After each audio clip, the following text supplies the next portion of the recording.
आपका स्वागत है हमारे चैनल पे। तो आज हम लोग देखने जा रहे हैं बिहार आर्थिक सर्वेक्षण। इसके साथ में क्या पढ़ाएंगे, इसके साथ अर्थशास्त्र भी आपको पढ़ाएंगे, मतलब इकोनॉमिक्स भी आपको इसके साथ रहेगा। ठीक है ना, दोनों जोड़ के पढ़ाएंगे कि आपको ये समझ आए। समझना बहुत जरूरी है, ठीक है ना। समझिएगा तो आप याद आराम से रख सकते हैं। पहले पहले पहले देखेंगे बिहार आर्थिक सर्वेक्षण 2025-26 क्या होता है। ठीक है ना। देखिए, पिछले एक साल में बिहार की अर्थव्यवस्था के प्रदर्शन की समीक्षा। ठीक है ना, संविधान में इसका जिक्र नहीं है। हम लोग परंपरागत रूप से हम इसको प्रस्तुत करते हैं। ये जो बिहार का है 20वां संस्करण है। ठीक है, कितना अध्याय में है? 14 अध्याय में, याद रखिएगा। कितना संस्करण है? 20वां। अध्याय कितना है? 14। किसने प्रस्तुत किया है? विजेंद्र प्रसाद यादव जी ने। ठीक है ना, विजेंद्र प्रसाद यादव जो वित्त मंत्री है बिहार के, उन्होंने प्रस्तुत किया है। कब प्रस्तुत किया गया, कहाँ प्रस्तुत किया गया, ये जानना बहुत जरूरी है। तारीख भी पूछ देता एग्जाम सब में। 2 फरवरी 2026 को बिहार विधानसभा में प्रस्तुत किया गया। आप लोग जानते होंगे बिहार आर्थिक सर्वेक्षण प्रथम बार कब प्रस्तुत किया गया था। इस एग्जाम में आज आ जाता है 2006-07 में, याद रखिए 2006-07 में। बिहार की आर्थिक विकास दर राष्ट्रीय औसत को पीछे छोड़ दिया। राष्ट्रीय औसत है ना, उसको पीछे छोड़ के बिहार बहुत ऊंचा पे जा रहा है। देखिए, भारत का जहाँ 12% वृद्धि विकास दर है, आर्थिक विकास दर, वहीं बिहार का कितना है? 14.9 प्रभावी दर्ज किया गया है। ठीक है, ये आप लोग याद रखिए। भारत से को पीछे छोड़ के बहुत आगे जा रहा है। आप पहले देखिए जीएसडीपी, इसको बोलते हैं सकल राज घरेलू उत्पाद। पहले आप ये जानिएगा क्या होता है, तब ना आप उसको याद कीजिएगा। देखिए ये क्या होता है, मैंने यहाँ छोटा सा इसको इसकी शॉर्ट करके लगा दिया हूँ। सकल राज घरेलू उत्पाद क्या होता है? एक निश्चित अवधि के दौरान राज्य की भौगोलिक सीमाओं के भीतर उत्पादित सभी तैयार वस्तुओं सेवाओं के कुल मात्रा के मौद्रिक मूल्य को क्या कहते हैं हम लोग? सकल राज घरेलू उत्पाद कहते हैं। एक ये राज्य बिहार, ठीक है ना, मानिए बिहार है, उसमें जो भी उत्पादन कोई आगे कर रहा है, उत्पादन कैसे भी कर रहा है, तो ये जो उत्पादन हो रहा है ना वस्तु सेवाओं को, उसको क्या कहते हैं? जीएसडीपी कहते हैं। तो देखिए, एक होता है स्थिर मूल्य पे, एक होता है चालू मूल्य पे। ठीक है ना, स्थिर मूल्य पे हुआ जो करंट प्राइस पे हम लोग निकालते हैं। ठीक है, और स्थिर मूल्य एक बेस ईयर मान लेते हैं कि वस्तु का वास्तविक स्थिति पता करने के लिए तो हम एक स्थिर मूल्य का जिक्र करते हैं। स्थिर मूल्य कितना है, यहाँ पे नहीं लिखा हुआ है, 2011-12 है। ठीक है ना, स्थिर मूल्य। ठीक है, स्थिर मूल्य पे हम लोग का जीएसडीपी कितना है, तो आप लोग याद रखना है। याद करने के लिए आराम से याद हो जाएगा। देखिए कैसे याद करना है, तोड़ तोड़ के याद कीजिए। आप पूरा याद करने की एक बार कोशिश कीजिएगा तो बहुत दिक्कत हो जाएगा। देखिए याद कीजिए, 531 372। ठीक है ना, 531 पहले याद कीजिएगा, फिर 531 याद हो गया, फिर 372 याद कर दीजिएगा, याद हो जाएगा। फिर चालू कीमतों पे कितना है? चालू कीमत देखिए 911। आप 911 जब याद हुआ, सॉरी 911 ने 991 और 997 याद करना है। ठीक है ना, 991 याद करिए, 997। ठीक है ना, ये तो आसान है। एक बार 91 को लीजिएगा, एक बार 97 को लीजिएगा, एक बार 7 याद रखिएगा। पहले एक आएगा तब ना 7 आएगा, तो एक साथ ऐसे करके याद कर लीजिएगा।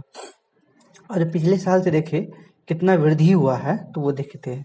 तो स्थिर मूल्य पे अगर देखें जीएसडीपी कितना वृद्धि हुआ है, 8.6% हुआ है। कितना हुआ है? 8.6%, है ना।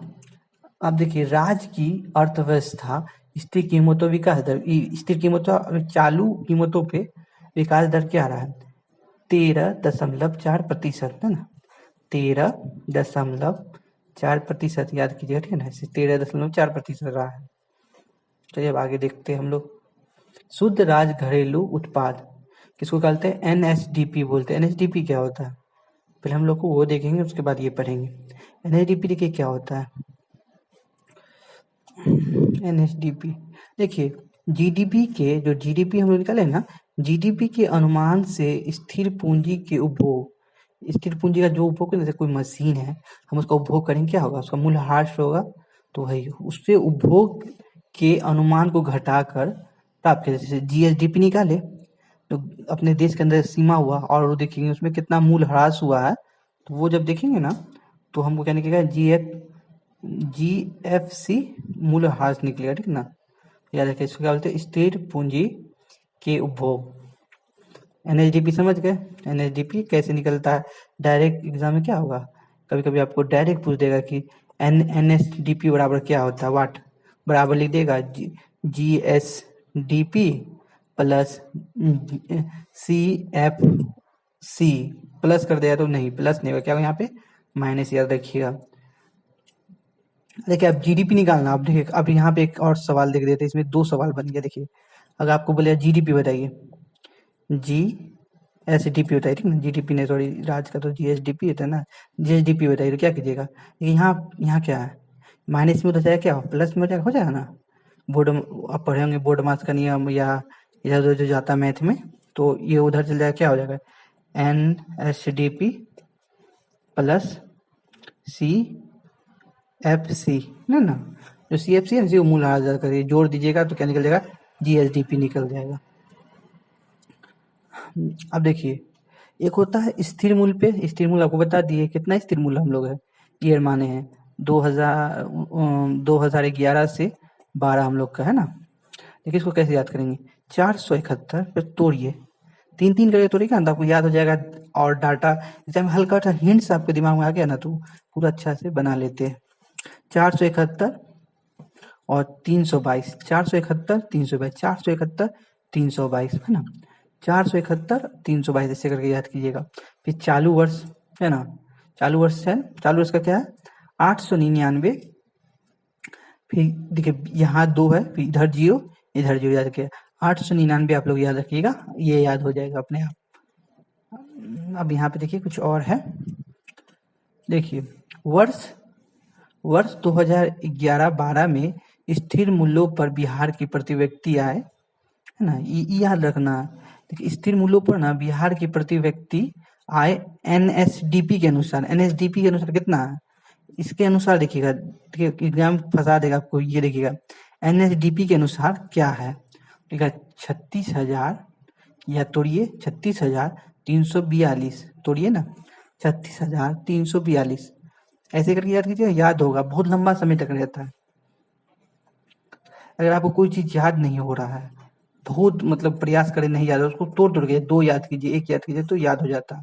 तो ऐसे आप प्रयोग कीजिए और सब विषय में, तो देखिए इसका रिजल्ट आपको जरूर मिलेगा, ठीक है। इतना आंकी गई है जो सभी राज्यों के अखिल भारतीय औसत का 31.7% है ना, ये याद रखिएगा कितना प्रतिशत है। ये किस पे, NSDP पे प्रति व्यक्ति आया है 36,342। प्रति व्यक्ति आय क्या होता है आपको ये जानना है, प्रति व्यक्ति आय क्या होता है, जो ऊपर है ना NI होता है नेशनल इनकम बटे पॉपुलेशन, ठीक है ना। नेशनल इनकम क्या होता है आपको पहले वो जानना पड़ेगा, तब ना जानिएगा, पहले नेशनल इनकम पे चलते। देखिए अब इससे क्या फायदा हो रहा है आपका, दोनों चीज फायदा हो रहा है आपका, एक हो रहा है ये आपका बिहार आर्थिक सर्वेक्षण भी खत्म हो रहा है, दूसरा था आपका इकोनॉमिक्स रिवीजन भी हो रहा है। अर्थव्यवस्था में राष्ट्रीय आय किसे कहते हैं, है ना। देखिए 1 अप्रैल से 31 मार्च तक है वित्तीय वर्ष, आप लोग जैसा पता ही है, ये भी पूछ देता है एग्जाम में। 1 अप्रैल से 31 मार्च तक राष्ट्रीय आय, एक वित्तीय वर्ष में देश द्वारा उत्पादित सभी अंतिम वस्तुओं सेवाओं के कुल मौद्रिक मूल्य को कहते हैं, ठीक है ना। देखिए अभी अंतिम वस्तु सेवाओं क्या होता है, देखिए आपको छोटा समझा देते हैं। किसान है, किसान गेहूं उगाया, ठीक है ना, उसे एक कोई आया व्यापारी, यहाँ पे है व्यापारी आया, इससे खरीद लिया, ठीक है ना, व्यापारी खरीदा इससे, इसका मूल्य समझिए 10 रुपया था, इससे ये खरीदा, तो अब ये जो खरीदा ना, तो ये मतलब इसको गेहूं को आटा बना दिया, गेहूं को क्या किया आटा बना दिया, आटा बनाया तो इसमें 2 रुपया खर्च हुआ, तो ये हुआ, ठीक है।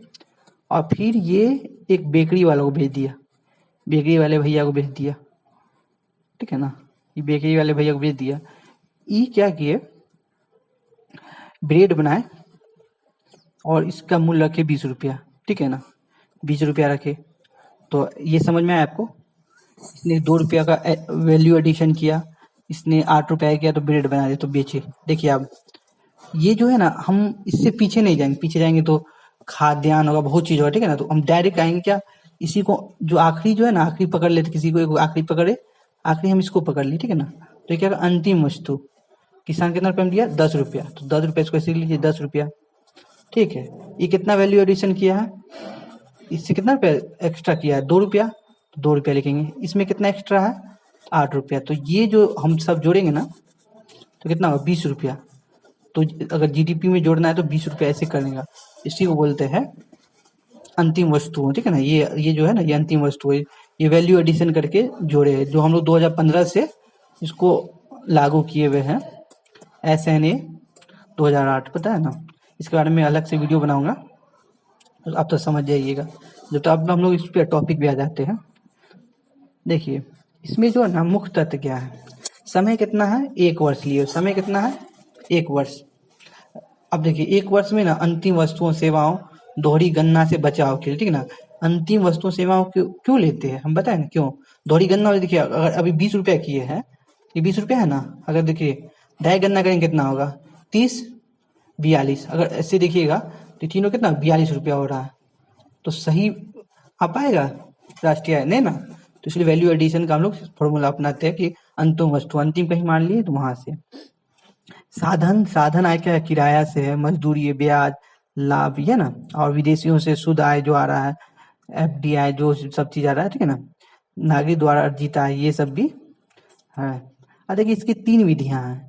एक उत्पादन विधि, क्या क्या उत्पादन कर, क्या क्या हम अपने देश में उत्पादन कर रहे हैं, जैसे वस्तुओं सेवाओं का मूल्य उत्पादन कर रहे हैं, तो उसमें आय विधि जो है, साधनों की कुल आय, वेतन ही सब मिल रहा है, तो उसके द्वारा। और इसके इस ये सब कर में आपको डिटेल में वीडियो बताएंगे, इसके बहुत समय लग जाएगा।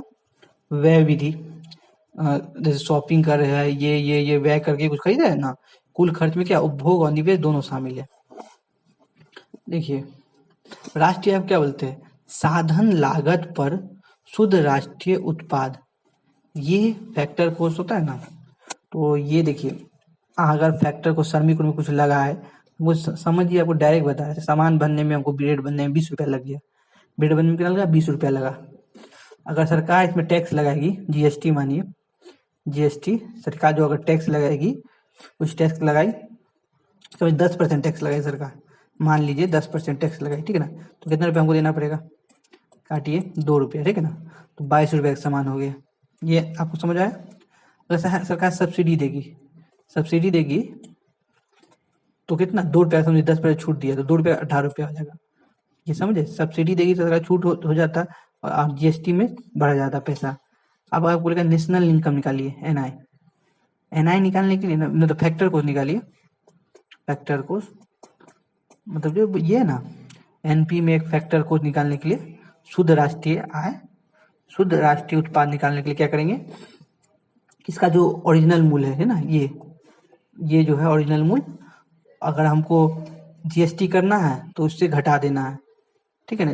इससे घटा देंगे, 22 में से 20 रुपया घटा देंगे, तो हम पता 22 में कितना, 2 रुपया बचा, 2 रुपया, 2 रुपया बचेगा ना, इसको कलर कर दे, 2 रुपया बचेगा एक्स्ट्रा, मिटा देते इसको, बहुत गंदा हो गया। देखिए, ये 22 रुपया है, ओरिजिनल था, मतलब श्रमिक लगा के हम टोटल कितना रुपया, 20 रुपया का सामान बना लिए, ठीक है ना। GST मार दिए तो 22 रुपया हो गया, और सब्सिडी कर दिए तो इतना। मार्केट प्राइस हमको जानना है, तो क्या करना पड़ेगा, सब्सिडी को जोड़ना है, किसको घटाना है, GST को, तो आपको पता चल जाएगा, ठीक है ना। और फैक्टर कोर्स भी इसी से निकल जाता है। ये फार्मूला है, तो उसके बारे में आपको बहुत डिटेल से आगे पढ़ना पड़ेगा। मैंने एक छोटा सा बता दिया आपको। GDP बनाम राष्ट्रीय आय, GDP क्या होता है, भौगोलिक सीमा के भीतर उत्पादित निवासियों और गैर निवासियों द्वारा होता है, ठीक है ना। GDP होता है ग्रॉस डोमेस्टिक प्रोडक्ट, ये भौगोलिक सीमा का है। इसमें क्या है, भौगोलिक सीमा देश के अंदर जो काम कर रहे हैं ना, तो उसको बोलते हैं GDP। और राष्ट्रीय आय क्या होता है, देश के नागरिक द्वारा उत्पादित वस्तु सेवाओं से, विदेशियों से आय शामिल, मतलब कहीं से भी प्राप्त हो रहा है हमको आय, मेरा आदमी कहीं है तो उसको भी वो करते हैं हम लोग, क्या करते हैं, राष्ट्रीय आय कहते हैं। इसके बारे में आपको देखिएगा, अच्छा सा एक वीडियो बनेगा, आपको इकोनॉमिक्स का डर भी अब खत्म हो जाएगा। देखिए अब यहाँ पे आप आय समझ गए, प्रति व्यक्ति आय समझ गए। प्रति व्यक्ति आय जो है, प्रति व्यक्ति आय है ना, प्रति व्यक्ति चालू चालू कीमत पे कितना है, 76,490। कैसे याद करेंगे, 76,490। और ये कितना प्रतिशत वृद्धि हुआ है, एक चालू चालू कीमत पे देखेंगे तो 11.5% का वृद्धि हुआ है। और स्थिर स्थिर मूल्य देखेंगे 40,973 रुपया। अगर वृद्धि देखेंगे ना 7.1% का वृद्धि हुआ है। अब यहाँ देखिए सबसे ज्यादा राष्ट्रीय आय किसका है, पहले देखिए पटना, दूसरा नंबर पे बेगूसराय और तीसरा नंबर पे मुंगेर। और यहाँ पे ये जो आ गया ना, इसको काट देते थोड़ा सा, ये नहीं है इसका, ये सिर्फ है पटना का। पटना में क्या है, पेट्रोल, डीजल और एलपीजी खपत में शीर्ष पे, याद रखिए कितना चीज याद हो गया। देखिए राष्ट्रीय आय में भी टॉप पे है, पेट्रोल में भी है, डीजल में भी है, एलपीजी में भी टॉप पे कौन है, पटना। और उसको बेगूसराय आता है PBM, याद रखिएगा PBM, ठीक है ना। P से पटना, B से बेगूसराय, M से मुंगेर। अब देखिए जीएसडीपी में, अब देखिए पहले यहाँ पे जीएसडीपी आप लोग समझा दी है, ठीक है ना। प्राथमिक क्षेत्र, द्वितीयक क्षेत्र और तृतीयक क्षेत्र किसको कहते हैं। प्राथमिक क्षेत्र जैसा आपको ही पता है, प्राथमिक क्षेत्र हम कृषि क्षेत्र को कहते हैं ना, कृषि क्षेत्र को क्या कहते हैं, प्राथमिक क्षेत्र। और उद्योग क्षेत्र को क्या कहते हैं, द्वितीयक क्षेत्र। इकोनॉमिक्स में डायरेक्ट पूछ लेता है, सिंपल क्वेश्चन है। उद्योग द्वितीय क्षेत्र, और इसको कहते हैं सेवा क्षेत्र, ठीक है, इसको कहते हैं सेवा क्षेत्र। प्राथमिक क्षेत्र में जो होता है ना, प्राकृतिक रूप से कुछ वस्तु का उपभोग करते हैं ना, तो वो होता है, इसमें मत्स्य पालन भी आएगा, मत्स्य पालन, कृषि और इत्यादि, ठीक है, इत्यादि। द्वितीय क्षेत्र में ना विनिर्माण, हम इसी चीज को कुछ वैल्यू एडिशन करके जो कुछ बना देंगे ना, तो उद्योग में तो वही होता है, तो विनिर्माण करते हैं, किसी चीज को बनाते हैं दोबारा, ठीक है ना, उसी को कुछ ऐड ऑन करके तो उसको कुछ अच्छा रूप दे देते हैं, तो वही हो जाता है विनिर्माण, ठीक है, द्वितीय क्षेत्र। अब देखिए एक होता है उद्योग फैक्ट्री सब है ना, इसमें आएगा जैसे एलपीजी को भर लिए, प्रथम था लेकिन इसमें भर के इसमें द्वितीय हुआ। तृतीय क्षेत्र को सेवा क्षेत्र करते हैं, जैसे बैंकिंग, बैंकिंग क्या करते हैं, हम लोग को सेवा देती है, ठीक है, ये सब होता है जो तृतीय क्षेत्र होता है। देखिए कितना कितना वृद्धि हुआ है, तो मतलब कितना प्रतिशत है, याद रखेंगे जीएसडीपी प्राथमिक प्राथमिक क्षेत्र में कितना प्रतिशत है, 18.3%, ठीक है ना, 18 रोजगार देखिए सब ज्यादा यही देता है, प्राथमिक क्षेत्र ही देता है। हमें लिखा होगा कहीं, उसको दिखा देते हैं आपको, लेकिन प्लीज देख लीजिए जीएसडीपी में प्राथमिक क्षेत्र में योगदान कितना है, 18.3%। और द्वितीय क्षेत्र में देखेंगे, द्वितीय क्षेत्र में 26.8%, 26.8%, 26.8%, ठीक है ना, 26.8%। तृतीय क्षेत्र में सबसे ज्यादा जीएसडीपी में योगदान, मतलब पैसा से जितना कमाना है सब उसमें देगा, ठीक है, जीडीपी में बहुत ज्यादा इसका योगदान है, कितना, 54.8%, 54.8%, 54.8%, कैसे याद कीजिए। देखिए क्षेत्रवार वृद्धि हुआ है, तो वो देखेंगे कितना वृद्धि हुआ, प्राथमिक क्षेत्र में कितना वृद्धि, द्वितीय क्षेत्र में चालू कीमतों को देखेंगे, ये 9.6% हुआ है, प्राथमिक क्षेत्र में वृद्धि हुआ है। द्वितीय में कितना हुआ, 15.5%। तृतीय में 13.5% दर से पिछले तुलना में बढ़ा है। अब देखिए रोजगार सृजन में क्या है, रोजगार सृजन मामला में कितना बढ़ा है, तो यहाँ देखते पहले, देखिए रोजगार सृजन, रोजगार सृजन में ना प्राथमिक क्षेत्र में सबसे ज्यादा आदमी लगे हुए, कितना प्रतिशत, 54.4%, 54% है, ठीक ना, 54% है, 54 नहीं है, ठीक है। द्वितीय क्षेत्र में 24% है, द्वितीय में कितना 24% आदमी लगे हुए काम कर रहे हैं। और जो तृतीय क्षेत्र है ना, तृतीय क्षेत्र में कितना है, तृतीय क्षेत्र में 22% आदमी लगे हुए, ठीक है ना। मैं अभी एक आपको एक फोटो दिखा देते, रुकिए रुकिए, चलिए यहाँ पे लगा देते।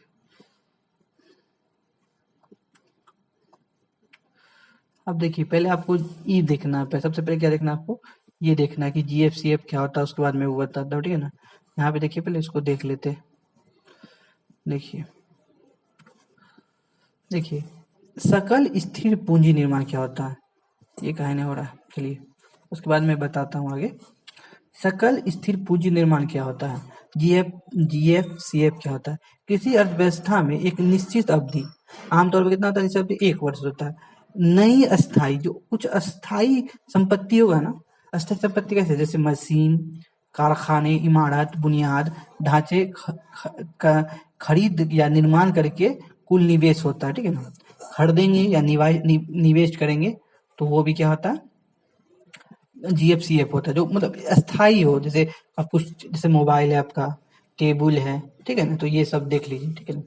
ये देश के आर्थिक विकास और उत्पादन क्षमता में वृद्धि को दर्शाता है। इससे क्या होगा, जैसे मोबाइल है, मोबाइल से हमारा अर्थव्यवस्था बढ़ेगा नहीं ना, जिससे बढ़ेगा तो वो सब है इसमें, ठीक है ना। मोबाइल बना रहे हैं तो वो है, ठीक है ना। इसमें मूल्यह्रास शामिल है, ठीक है, इसमें क्या होगा, मूल्यह्रास शामिल है, ठीक है, याद रखिएगा। चलिए यहाँ पे इसको छोटा सा आपके रख देते हैं, आपको याद रहे। चलिए आप पढ़ते हैं। हाल में 5 वर्षों में सकल स्थिर पूंजी निर्माण 17.4% की वृद्धि दर्ज की गई। बहुत बड़ा वृद्धि दर्ज की, कितना, 17.4% की वृद्धि दर्ज की गई। वित्तीय वर्ष 2024-25 में, 24-25 में कितना हो गया, 39, अब तोड़ के याद करेंगे नहीं तो याद ही नहीं होगा। 39,905 याद रखिएगा। स्थिर पूंजी निर्माण में वृद्धि राज्य की अर्थव्यवस्था में उत्पादक क्षमता और बुनियादी ढांचे के निर्माण में सुदृढ़ीकरण को दर्शाता है। राजकोषीय व्यवस्था और राष्ट्रीय तुलना, ठीक है ना, ये सब देखेंगे। आप लोग जैसा जानते हैं, आप लोग का बहुत अच्छा रिस्पॉन्स आया, तो उसी तरह वीडियो बनाते हैं। इकोनॉमिक्स के साथ आप बजट सर्वे समझ, पहले ये सब समझ देखते, पहले आपको पढ़ना पड़ेगा, ठीक है ना, पूरा। तो उससे पहले पढ़ा देते, उसके बाद तो आपको दिखाएंगे। ठीक है, सबसे पहले स्टार्ट करते हैं यहाँ से, पब्लिक फाइनेंस। इस चैप्टर पढ़ने के बाद ना तो आपको इकोनॉमिक सर्वे का बहुत कुछ समझ में आएगा। देखिए, सरकार के वित्त को लोक वित्त या सार्वजनिक वित्त कहते हैं। तो सरकार का वित्त है ना, उसको क्या कहते हैं, लोक वित्त या सार्वजनिक वित्त कहते हैं। अर्थशास्त्र के इस क्षेत्र में सरकार का प्राप्तियां क्या होता है, जो इनकम हुआ सरकार का, खर्च हुआ, सरकारी घाटे हुआ आदि महत्वपूर्ण विषय में सम्मिलित किया गया है। सरकारी प्राप्तियां 2 प्रकार की होती है, एक राजस्व प्राप्तियां, एक पूंजीगत प्राप्तियां। अब पहला देखेंगे राजस्व प्राप्तियां, है ना, रेवेन्यू रिसिप्ट्स जो देखेंगे हम लोग, पहला ये है। देखिए, सरकार आय प्राप्ति जिसके लिए ना तो सार्वजनिक देयताएं बढ़ानी पड़ती है और ना ही सार्वजनिक संपत्ति कम करना है। सार्वजनिक देयताएं मतलब हुआ ना सरकार को लोन लेना पड़ेगा, ना कोई सरकार अपनी संपत्ति जैसे रेलवे का कोई स्टेशन ये सब नहीं बेचना पड़ेगा, ठीक है ना। तो ये हुआ, इससे क्या होता है, देख प्राप्तियां समझ लीजिए आप लोग सिंपल भाषा में, इनकम, क्या समझ लेंगे, इनकम, ठीक है। चलिए देखिए, राजस्व बढ़ेगा, आय भी बढ़ेगा इससे। ये जो है ना 2 प्रकार का होता है, ठीक है। रेवेन्यू रिसिप्ट जो होता है ये 2 प्रकार के होते हैं, ठीक है, दोनों प्रकार देखेंगे।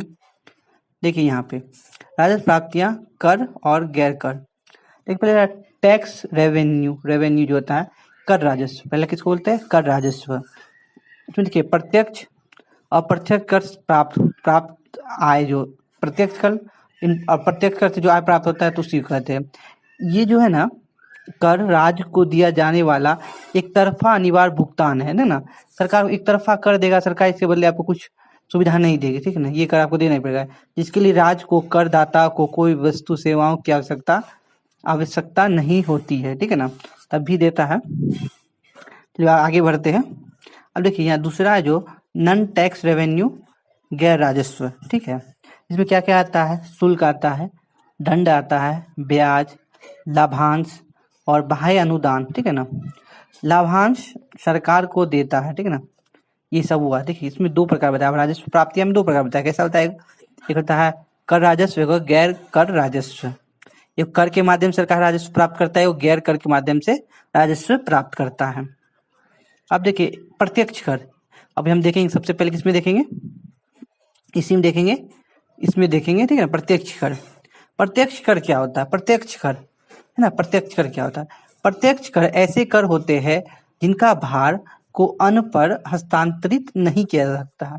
मतलब अगर ये आदमी पे लग रहा है, एम नाम के आदमी पे लग रहा है, तो इसी को देना पड़ेगा, ये दूसरे आदमी को नहीं देना पड़ेगा, ठीक है ना। ये होता है। ये कर सामान्यतः आय, संपत्ति और संपत्तियों के लेन देन पर लगता है। इसमें कुछ डायरेक्ट टैक्स का कुछ उदाहरण देख लेते हैं हम लोग। इनकम टैक्स है ना, इनकम टैक्स इसको करते हैं आयकर कहते हैं। ये केंद्र सरकार द्वारा, इसमें याद रखना है कि कौन लगाता है, केंद्र सरकार द्वारा लोगों की आय पर लगाया जाता है, ठीक है ना। इसमें कृषिगत आय को छोड़कर इस आय को कहते हैं पीआईटी बोलते हैं। पीआईटी मतलब इनकम टैक्स है ना, पर्सनल इनकम टैक्स भी कहते हैं। दूसरा हम लोग देखते हैं, ये केंद्र सरकार द्वारा लगाया जाता है, याद रखिएगा। एक होता है कॉर्पोरेशन टैक्स, ठीक है ना। कॉर्पोरेशन टैक्स निगम कर, यह जो है केंद्र सरकार द्वारा कंपनी के मुनाफे पर लगाया जाता है, तो सीआईटी कहते हैं। सीआईटी किस क्या होते हैं, कॉर्पोरेट इनकम टैक्स, ठीक है ना। ये केंद्र सरकार द्वारा लगाया जाता है, ये भी याद रखिए ना। ये सब कौन टैक्स है, डायरेक्ट टैक्स है, उसी को देना पड़ेगा, दूसरा को ये हस्तांतरित नहीं कर सकता है टैक्स को। कैपिटल गेन टैक्स, तीसरा टैक्स कौन है, कैपिटल गेन टैक्स, पूंजीगत लाभ कर। ये केंद्र सरकार द्वारा संपत्तियों के विक्रय से होने वाले आय और लाभ पर लगाया जाता है। जैसे शेयर, घर, हम ये सब जो ना पूंजी इधर बेच रहे हैं, इस सब पर ये बेचे, फिर इसको बेचे, उससे जो मुनाफा होगा ना उस पर सरकार टैक्स लगाती है। ये भी केंद्र सरकार द्वारा लगाया जाता है। तो आपको मैं 3 टैक्स बता चुका हूँ जो केंद्र सरकार लगाती है। पहला टैक्स क्या होता है, आय कर, दूसरा होता है निगम कर, तीसरा होता है पूंजीगत लाभ कर। ये तीनों कौन लगाती है, केंद्र सरकार। अब है लैंड एंड बिल्डिंग टैक्स, है ना। लैंड एंड बिल्डिंग टैक्स कौन है, ये भूमि एवं भवन कर। जो प्रॉपर्टी टैक्स है, ठीक है, इसको बोलते हैं हाउस टैक्स भी बोलते हैं। तो कौन लगाता है, नगर निगम आदि स्थानीय संस्था द्वारा लगाता है। जैसा पता ही होगा नगर निगम, ये सब कौन लगाती है, ये नगर निगम द्वारा लगाया जाता है। ये क्या, एक मुश्त मतलब क्या है, एक वो अनुमान मान लेती है इतना हमको देना है, ठीक है, लमसम होता है, तो वो होता है। एक होता है भू राजस्व, ठीक है ना। भू राजस्व क्या होता है, ये जो इम्पोस्ट ऑन कृषि जोते खेतों पे लगाया जाता है, जिसमें कृषि हो रहा है, ठीक है ना। ये कौन लगाती है, स्टेट गवर्नमेंट लगाती है। ये भी एक ऐसा है लमसम है, ठीक है ना। लमसम मतलब वो एक अनुमान है, उसके मुताबिक आपको देना पड़ेगा। अब देखिए, अब दूसरा देखते अप्रत्यक्ष कर, है ना, इनडायरेक्ट टैक्स। जीएसटी कैसा टैक्स है, इनडायरेक्ट टैक्स है, ठीक है ना। जैसे जीएसटी है, कुछ सामान है उस पर जीएसटी लगा हुआ है, तो जो खरीदा उसको नहीं देना पड़ेगा। मतलब जैसे ये समझिए, आपको बता देते, एक मोबाइल है, मोबाइल पे कुछ जीएसटी लग गया, मान के चलिए आप लोग मोबाइल पे जीएसटी लगा दिए, है ना, मोबाइल पे जीएसटी लगा हुआ है, तो दुकानदार को नहीं देना, ये ग्राहक को देना है, ठीक है ना। इसको देना है, ग्राहक को देना है। तो ये होता है। देखिए, the indirect tax are those taxes whose burden can be transferred on to other. उसमें क्या था, डायरेक्ट टैक्स में था कि आप किसी को ट्रांसफर नहीं कर सकते, इसमें क्या ट्रांसफर कर सकते, ठीक है ना। These tax are imposed on the sale or production of good and product। Production जो कराएंगे ना गुड एंड प्रोडक्ट्स का, उस पर भी लगता है, ठीक है ना। कर भार ट्रांसफर हो सकता है, वस्तुओं सेवाओं के उत्पादन विक्रय पर लगाया जाता है। अगर आपको मेरा वीडियो अच्छा लग रहा है तो चलिए सब्सक्राइब कर दीजिए और लाइक कर दीजिए, प्यारा से कमेंट दीजिए कि आपको वीडियो कैसा लग रहा है, और थोड़ा दोस्तों को शेयर भी कर दीजिएगा। देखिए, इनडायरेक्ट टैक्स है, तो इसमें देखिए कौन कौन है, जीएसटी है, कस्टम ड्यूटी है, सेंट्रल एक्साइज है, स्टेट एक्साइज है, स्टेट एक्साइज ऑन वाइन, ठीक है ना, शराब पे भी। देखिए, दुकानदार को शराब जो होता है वो किसको देना पड़ता है, दुकानदार को नहीं लगता टैक्स, किसको देना पड़ता है, जो उसका सेवन करता है। प्रत्यक्ष और अप्रत्यक्ष प्रभाव प्रगतिशील। देखिए, ये जो है ना, दिखा देते रुकिए, पहले देखिए यहाँ देखिए, डायरेक्ट टैक्स जो है प्रगतिशील बनाया जा सकता है, जबकि अप्रत्यक्ष कर स्वरूप से ही प्रतिगामी है, ठीक है ना। प्रगतिशील मतलब एक ये बढ़ते जाएगा, ठीक है ना, और ये क्या है, प्रतिगामी है। The change in direct tax not impact price. देखिए, जब आपको डायरेक्ट टैक्स मतलब किसी पे होगा ना, लगेगा, तो उस पे प्रोडक्ट जो होता है उसका दाम में कोई चेंज नहीं आएगा। अगर आपको वही जब अप्रत्यक्ष कर बढ़ जाएगा या घट जाएगा, उससे क्या वस्तु और सेवाओं के मूल्य में परिवर्तन आ जाता है, इसलिए इसको प्रगतिशील कहते हैं डायरेक्ट टैक्स को, और इसको करते हैं प्रतिगामी टैक्स। ये अप्रत्यक्ष कर कौन कौन, देखिए सीन गुड्स जो होता है ना अनएथिकल कंज्यूमर प्रोडक्शन के लिए, तो उस पे ये लगाते हैं, ठीक है ना। सीन गुड्स पे भी अप्रत्यक्ष कर लगता है, बहुत भारी भरकम लगता है। डिमेरिट गुड्स पे भी लगता है, जो निगेटिव इम्पैक्ट ऑन अदर पे जो डालता है। लग्जरियस टैक्स भी है, इनका उपभोग आवश्यक नहीं, ये सब पे एक एक्स्ट्रा टैक्स लगता है, ठीक है ना। आयातों से घरेलू वस्तुओं की रक्षा करना, संरक्षण के लिए कस्टम ड्यूटी लगाते हैं। देखिए कोई गाड़ी देखिएगा जो, मतलब अगर यूट्यूब को देखते होंगे तो स्पोर्ट बाइक जो बाहर से मंगाते हैं उस पर बहुत ज्यादा टैक्स है, ठीक है ना। मतलब अंदर लाने के लिए, इंडिया में लाने के लिए, ये सीमा इंडिया का, उसके अंदर लाने के लिए आपको बहुत ज्यादा टैक्स देना पड़ा है, उससे दोगुना दाम हो जाता है, ठीक है ना। तो ये सब होता है इनडायरेक्ट टैक्स। इससे क्या होता है, इनडायरेक्ट टैक्स से क्या होता है, आयात से घरेलू, मतलब जो सामान मंगा रहे हैं ना, मतलब उससे घरेलू वस्तु बच जाए। देखिए यहाँ पे अगर आपको इसका पीडीएफ चाहिए तो बाबा पीसीएस है 07, और सब्सक्राइब भी कर दीजिएगा, और टेलीग्राम पे को मिल जाएगा। एक होता है लफर कर्व, ठीक है ना, थोड़ा जान लीजिए लफर कर्व क्या होता है। करों की दरों और कर राजस्व के मध्य संबंध बताता है।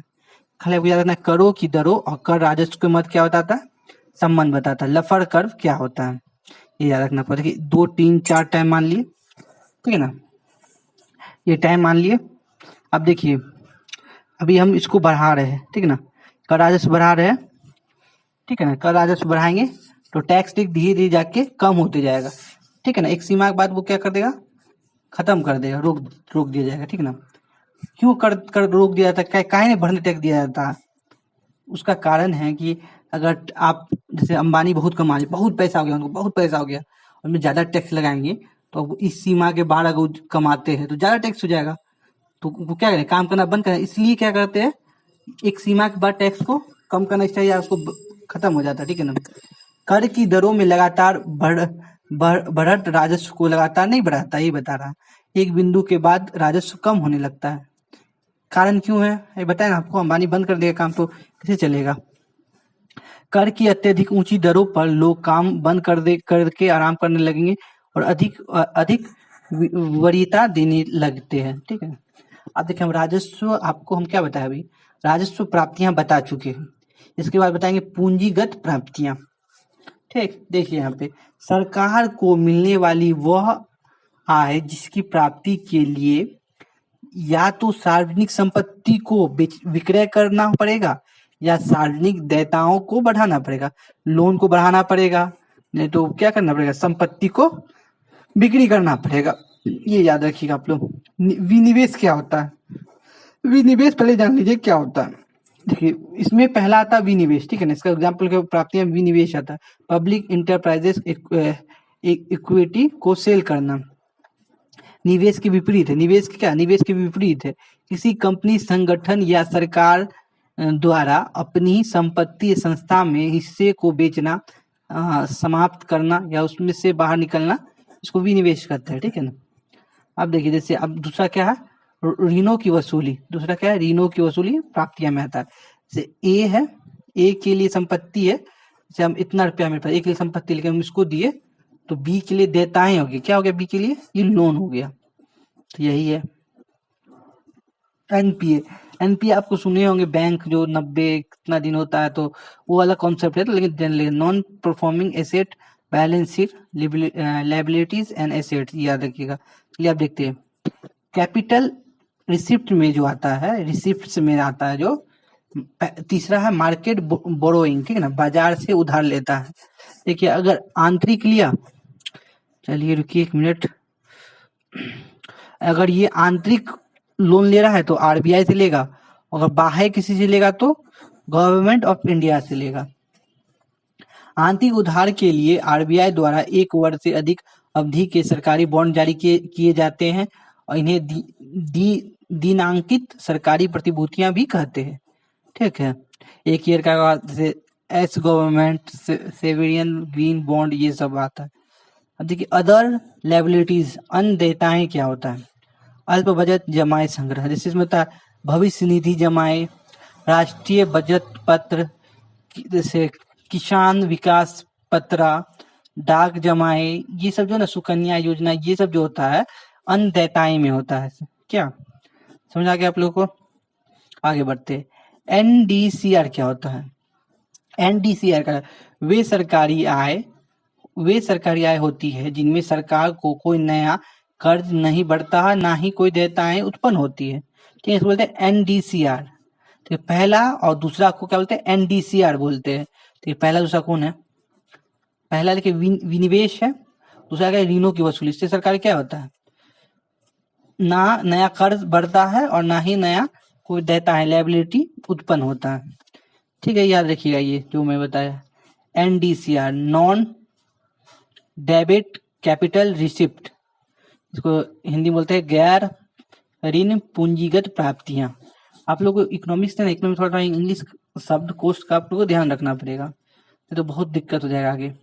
सरकारी खर्च, आप खर्च को भी दो प्रकार में, ये तो क्या पूंजीगत प्राप्तियां। आय कहाँ कहा जाता है? आय आपको पता है दो प्रकार के, हो गया राजस्व वाला, एक हो गया पूंजीगत प्राप्तियां वाला। ठीक है, राजस्व प्राप्तियां वाला, पूंजीगत प्राप्ति वाला। सरकारी खर्च भी दो प्रकार का, राजस्व खर्च और पूंजीगत खर्च होता है। राजस्व खर्च क्या बोलते हैं? ऐसे सार्वजनिक खर्च जो ना तो सार्वजनिक संपत्ति का निर्माण करता है और ना सार्वजनिक संपत्ति को कम करता है। ना सार्वजनिक संपत्ति बढ़ाएगा ना उसको कम करेगा। तो इसमें क्या क्या करता है? ब्याज भुगतान, वेतन, पेंशन, सब्सिडी, अनुदान और किसानों की ऋण माफी। जैसे क्या कोई संपत्ति बढ़ा है? सबसे नहीं ना बढ़ा, ना इससे सरकार सार्वजनिक संपत्ति कम हुआ। ठीक है ना, ये सब याद रखना। अब देखिए कैपिटल एक्सपेंडिचर है ना, capital and effective capital expenditure. लेकिन यहाँ पे क्या होता है? कैपिटल एक्सपेंडिचर क्या होता है? सार्वजनिक खर्च जो या तो सार्वजनिक संपत्ति का निर्माण करता है या सार्वजनिक देयताओं को कम करता है। ये पूंजीगत खर्च है, ठीक है ना, सरकार का। इससे क्या होता है? सार्वजनिक संपत्ति बनेगा, ये तो अच्छा है, थोड़ा सार्वजनिक संपत्ति बनेगा तो अच्छा है ना, सार्वजनिक संपत्ति बनेगा या सार्वजनिक देयताएं कम होगा, ये अच्छा है। जीएफसीएफ फिक्स एसेट होता है। अगर आप जीएफसीएफ नहीं जानते तो पिछले वाला वीडियो देख लीजिए, आप उससे समझ जाइए जीएफसीएफ क्या होता है। सार्वजनिक संपत्ति का निर्माण होगा, जैसे कि एयरपोर्ट बनेगा, अच्छा बात है, एयरपोर्ट बनेगा तो सुविधा बढ़ेगी। ऋणों की पुनर्भुगतान, पुनर्भुगतान क्या होता है? वह प्रक्रिया जिसके माध्यम से एक उधारकर्ता ली गई राशि को ब्याज सहित ऋणदाताओं को वापस करता है, ये भी अच्छा बात है। Loan to state government, foreign government and PSU etcetera, विदेशी सरकार, राज्य सरकार, लोक उपक्रम आदि का ऋण देना, ये सब भी आता है। अब यहाँ पे आप लोगों को ध्यान देना है, ये आप लोग को रट लेना है, मैं बोल रहा हूँ तो आप इसको ध्यान दीजिएगा। देखिए क्या है इफेक्टिव कैपिटल एक्सपेंडिचर, प्रभावी पूंजी खर्च क्या होता है? टोटल कैपिटल एक्सपेंडिचर है ना, टोटल एक्सपेंडिचर कुल पूंजीगत खर्च, क्या बोलेंगे? कुल पूंजीगत खर्च, ठीक है ना, प्लस क्या कर देना? कैपिटल ग्रांट टू स्टेट, जो हम लोग सरकार को जो ग्रांट देते हैं, मतलब अनुदान देते हैं, उसको जोड़ देना। इसमें खाली एक में देखिए जोड़ है यहाँ पे, जैसे कि इसमें जोड़ है तो इसमें ध्यान दीजिएगा। सरकार को जो कैपिटल जो ग्रांट्स जो स्टेट को दिया जा रहा है, क्यों दिया जा रहा है? संपत्ति निर्माण के सर पे दिया जा रहा है, ठीक है ना, अनुदान। अब देखिए पहले इसको ये समझ गए, अब आगे थोड़ा बढ़ते। सरकार ना कुछ साल से ऐसे अपना जो योजना चला रही है उसको बांटी, वर्गीकरण किया गया। देखिए सार्वजनिक खर्च का नया वर्गीकरण, देखिए एक स्कीम एक्सपेंडिचर हुआ, नॉन स्कीम एक्सपेंडिचर हुआ, ठीक है। केंद्रीय प्रायोजित योजना, केंद्र क्षेत्र योजना। केंद्रीय प्रायोजित योजना जो होता है, सेंट्रल स्पॉन्सर्स में केंद्र भी पैसा देती है, राज्य भी देती है। तो केंद्र क्षेत्र योजनाएं हैं, सिर्फ केंद्र पैसा देती है, ठीक है ना। इसमें कुछ बांटा गया था। कोड ऑफ द स्कीम है ना, स्कीम पहले 6 है, कोर स्कीम जो कोड ऑफ द है, ठीक है ना, द है, कोर स्कीम है 20, ऑप्शनल स्कीम है 2, टोटल जो सरकार का 28 है। ये वर्गीकरण किया गया 17-18 से किया गया, 2017-18 से ये किया गया। और अन्नदेयताएं में क्या क्या आता है? ब्याज भुगतान, वेतन, पेंशन, रक्षा खर्च, अनुदान कुछ छोड़कर, ठीक है ना। ये बजट 2023-24 का है। 722 है। इसमें डाटा याद रखना है, ये याद रखिए थोड़ा सा ना। अब देखिए ये जो लाया ना सब group of NITI Aayog, mister Shivraj Singh Chauhan, ठीक है ना, इन्होंने बताया। अब यहाँ पे आप लोगों का आप मेन टास्क स्टार्ट हो जाता है। ये ध्यान दीजिएगा और लोग सवाल बनना शुरू हो जाएगा, ठीक है ना। देखिए सरकारी घाटे के प्रकार, पहला पढ़ेंगे हम लोग राजस्व घाटा। राजस्व घाटा जो होता है ना, ये होता है total revenue expenditure. Total revenue expenditure में समझ गए ना, टोटल कुल राजस्व खर्च माइनस कुल राजस्व प्राप्तियां। टोटल रेवेन्यू एक्सपेंडिचर, देखो राजस्व घाटा जो बोलेंगे ना, तो कितना रेवेन्यू से खर्च किए है और कितना टोटल रेवेन्यू रिसिप्ट प्राप्त की है, तो ये दोनों के बीच का अंतर को क्या बोलते हैं, राजस्व घाटा। याद हो गया। इफेक्टिव रेवेन्यू डेफिसिट, प्रभावी राजस्व घाटा। प्रभावी जो राजस्व घाटा बोलेंगे ना, तो राजस्व घाटा, ये देखिए राजस्व घाटा निकाले ना, तो राजस्व घाटा आएगा, उसके बाद आएगा राज्यों को पूंजीगत अनुदान। राज्यों को पूंजीगत अनुदान, जो राज्य को हम लोग ना ग्रांट्स के रूप में दिए हैं, वो सब आएगा। अब होता है राजकोषीय घाटा, ये याद खोजिएगा, राजकोषीय घाटा। इसमें क्या होता है, कुल खर्च माइनस रेवेन्यू रिसिप्ट, मतलब राजस्व प्राप्तियां, प्लस आपको शुरुआत में बताए थे एनडीसीआर, शुरुआत में बताए थे एनडीसीआर। और इसमें कौन कौन, इसमें दो ही शामिल है, तीसरा और चौथा नहीं शामिल है ना। तीसरा मार्केट बोरोइंग और अदर लायबिलिटी उसमें शामिल नहीं है। इसमें क्या शामिल है, विनिवेश और ऋणों की वसूली, ये दोनों शामिल है इसमें। इसको जोड़ के राजस्व प्राप्तियां और एनडीसीआर को, ये दोनों को जोड़ के और टोटल खर्च से हम लोग घटा देते हैं तो प्राप्त हो जाता है। देखिए राजस्व घाटे की अवधारणा सुझाव सुखमय चक्रवर्ती समिति द्वारा किया। राजस्व घाटा सरकार की उधार की आवश्यकता को दर्शाता है, ठीक है। देखिए इस प्रकार राजस्व घाटे की गणना करते समय बाजार से उधार और अन्य देयताओं को सरकारी कुल आय में सम्मिलित नहीं किया। हम बताए ना, तो मार्केट बोरोइंग बताए थे वो, और अदर लायबिलिटीज को हम लोग उसमें शामिल नहीं करते। और देखिए बजट घाटा, सुनने में बजट घाटा बहुत इंपॉर्टेंट शब्द है। कुल खर्च और कुल खर्च में कौन हो जाता है, दोनों खर्च में राजस्व प्राप्तियां और पूंजीगत प्राप्तियां दोनों प्राप्त होता है। और टोटल रिसिप्ट इन इंक्लूडिंग एमबी कहता है मार्केट ब्रोइंग और अदर लायबिलिटी, इसको सम्मिलित करके टोटल खर्च दोनों उधर दोनों साइड कर लेंगे। कुल प्राप्तियां कुल राजस्व खर्च दोनों कर लेंगे ना, तो हमको जो प्राप्त होगा वो बजट घाटा प्राप्त होगा। वर्तमान में शून्य बजट की नीति का अनुकरण कर रहे हैं हम लोग। बजट घाटा जो मौद्रिक घाटा भी कहा जाता है, बजट घाटा क्या होता है, मौद्रिक घाटा भी कहा जाता है। अगर सुनेंगे प्राइमरी डेफिसिट, प्राथमिक घाटा क्या होता है। अब हम लोग आ चुके हैं जिसका आप लोग इंतजार था, बिहार इकोनॉमिक सर्वे का डाटा पढ़ेंगे, आपको समझ आएगा, मजा भी आएगा, ठीक है ना। प्राथमिक घाटा क्या होता है, राजकोषीय घाटा। राजकोषीय घाटा मैं शुरू बताया था कि यहाँ पे राजकोषीय घाटा पहले देख लेते हैं। आपको राजकोषीय घाटा कहाँ गया, राजकोषीय घाटा क्या हुआ, टोटल खर्च और रेवेन्यू प्राप्तियां, ठीक है ना। इसमें दो चीज शामिल हो जाता है, ठीक है ना। पूंजीगत प्राप्तियां कौन दो शामिल है, विनिवेश और ऋणों की वसूली प्राप्त कर लेंगे तो हो जाएगा।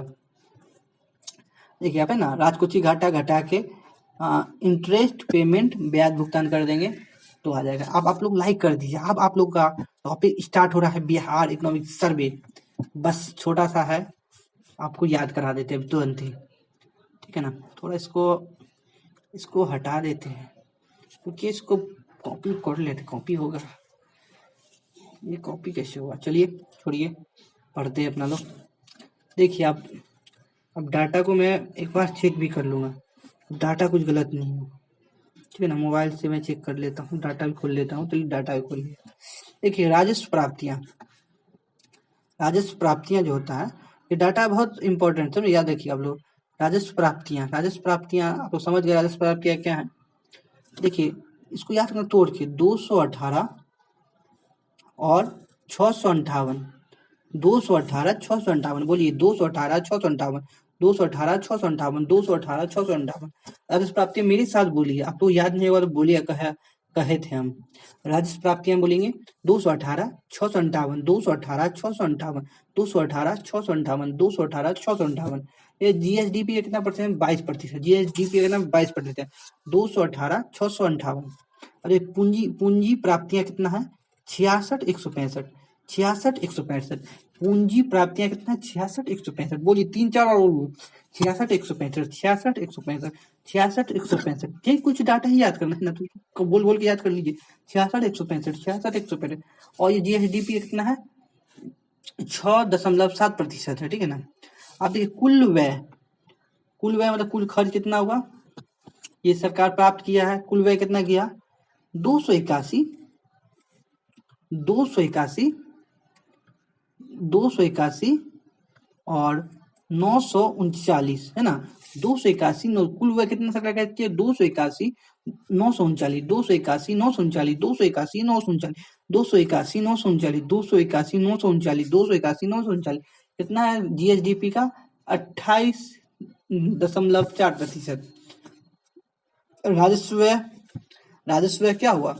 215 और 05, 215, 05, 215, 05, 215, 05। कुल व्यय का कितना है? 77.7%, 77.7% है, ठीक है ना। पूंजी व्यय कितना है? 62,924, 62,924। पूंजी व्यय कितना है? 62,924, 62,924। ये कुल व्यय का 22.3% है। कुल व्यय का कितना प्रतिशत है? 22.3% है, ठीक है। कुल व्यय का कितना है? 22.3% है। और जीएसडीपी का पूछेंगे तो 6.3%, 6.3%। अब देखिए यहाँ पे कुल उधार जो सरकार लेती है वो कितना लेती है सब बिहार सरकार?